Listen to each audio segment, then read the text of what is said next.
Hey gang, it's Maria here from goalietrainingpro.com, and I'm coming at you from the home office again today. And somebody emailed me last week and they asked for some books, some of the best books that I'd read on motivation, sports psychology, that kind of thing. And I haven't read that many books on sports psychology that really grab me. A lot of them are a little bit more just dry and scientific kind of review of how psychology can relate to sport. So what I shared with that member was just some of the books I've read that have really kind of helped me in in sport, in life, in business. The thing I really learned that was so cool when I sort of finished um, being an athlete, striving to be an elite athlete, sort of just becoming a recreational athlete, like a lot of you, but becoming a business person was that, wow, business is really very similar to sport, and that there's the will to succeed, and then there's the will to prepare, and so are you willing to discipline yourself, to put in the time to win in the business world?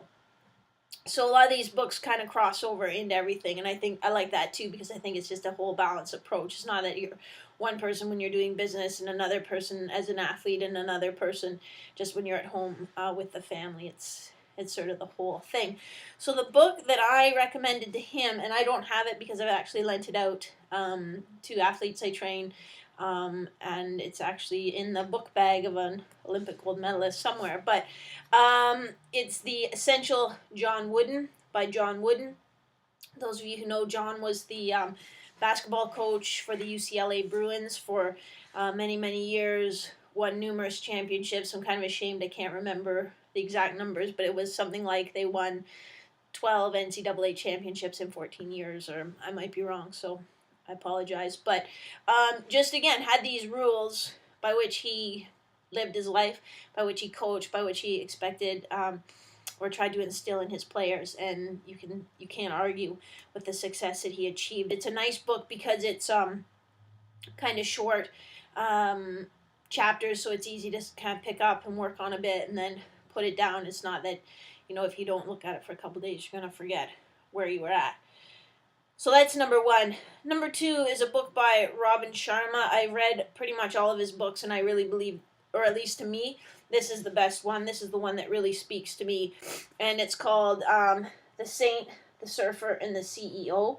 I read almost all my books on iPad now because, as you can see behind me, I run out of bookshelf space like crazy. So this book, it's written as a story, but it just has great lessons. I honestly read it once a year. It has great lessons in just thinking how you want to live your life,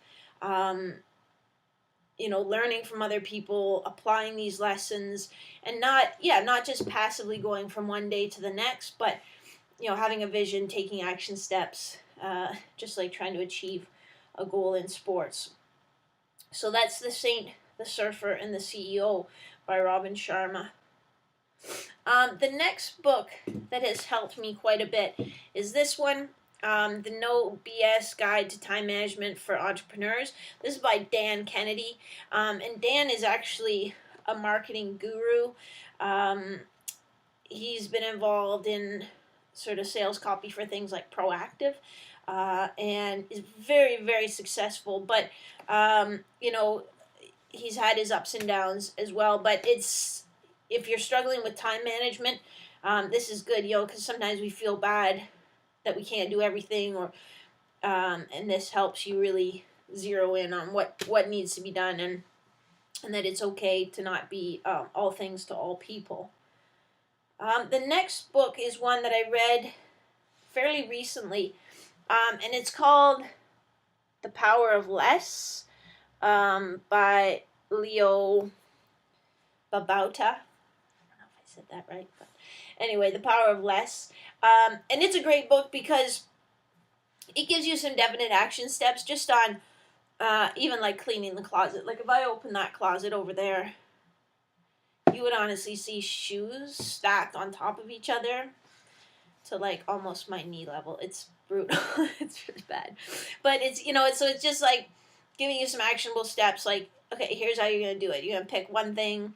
Like on Tuesday nights, you're going to spend 20 minutes just working on one thing. You'll do that until that's done. And then, the next week you'll move on to the next thing. Let me just look at some of the notes that I made. Yeah, and just setting limits, so that you just choose the essentials. Like one of the things that I'm working on, like I really only want to have 10 t-shirts because I'm sure I only probably wear 3 over and over again. So I don't know why in our bedroom I have like probably 20 t-shirts. It's just ridiculous. So that's The Power of Less. The next book,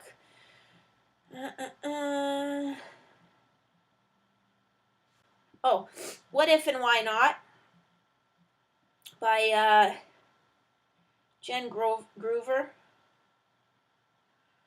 This isn't actually what the cover looks like in the bookstore, but that's what it is on Kindle. So What If and Why Not by Jen Groover, Groover. This is a cool book, and really the biggest thing I took from it is just in the title. So we spend so much time thinking of reasons why we shouldn't do something. So, at Revolution Conditioning, should I hire another coach? Well, if I hire another coach, what if everybody hates him or her? What if they, we build them up to full-time and then they decide to leave, and then I have all these extra clients that I don't have the time to train? What if they come and they steal all my ideas and go out and open their own business? But if we spent just as much time thinking, why not? Or what if everything went perfectly? What if this guy or gal joins the team, is awesome, everybody loves them, we build them up to full time, they do great, they stay for 10 years, and it's just makes my life so much easier and so much better. So, think of, you obviously have to think, okay, what are the risks and what are the rewards? But spend just as much time thinking, what if it went great, as you do thinking, oh, what if it turned out to be a disaster? That's the lesson there. I can't remember how many books that is that we've gone over, but I'm going to give you one more. I think this will be 5. And it's a funny book. It's a very old book. I'm going to put a bookmark here because I'm actually rereading it right now. But it's just, again, this isn't what the title looks like, but it's just Think and Grow Rich by Napoleon Hill. And, it's not, it sounds like, just think about getting rich, blah, money. But it's not. It's really about, it's just a predecessor to all that, like, having a big, hairy, audacious goal. And I can't remember what year this book was published, but it was in the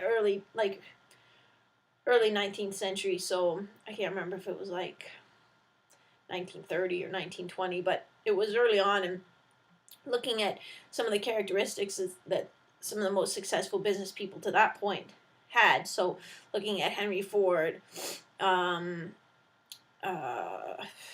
Jefferson, Benjamin Franklin, F.W. Woolworth, those types of people, and saying, well, what did they have in common, and what made them different, what made them succeed.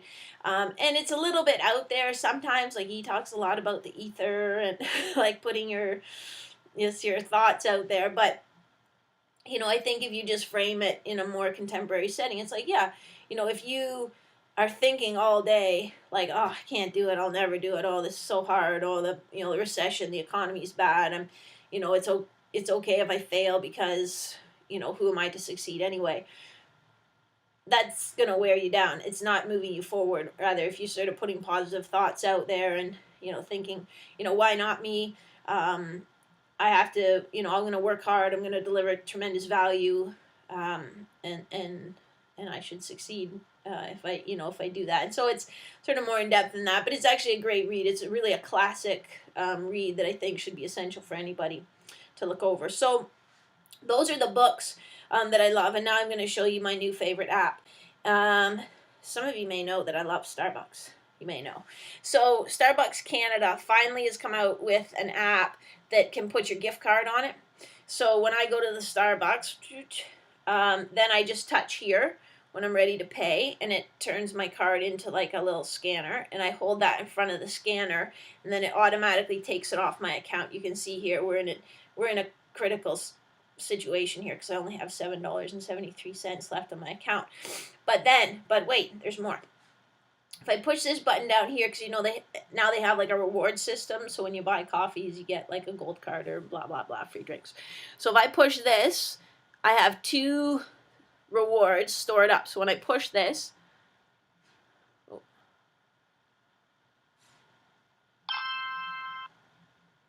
the 2 stars fall into the cup and they fill the cup. So now I have 9 stars in there. But wait, there's more. It gets better. If I shake the cup, the stars all like shake around. If I turn it like that, stars. I could just do that all day. Whoa, whoa. All right, so that's the deal, and now you know that I need 6 more stars and I get a free drink. So I'm probably gonna shut her down and head over to Starbucks. Hey, I hope that helps. Those books that really helped me in business, sport, and just life. Living life with a purpose, having a mission, going after it every day rather than just kind of sleeping through and waking up and 90 years old or whatever and think, whoa, what happened? So I hope that helps. I hope you guys have a great day. From HQ, this is Maria, GoalieTrainingPro.com.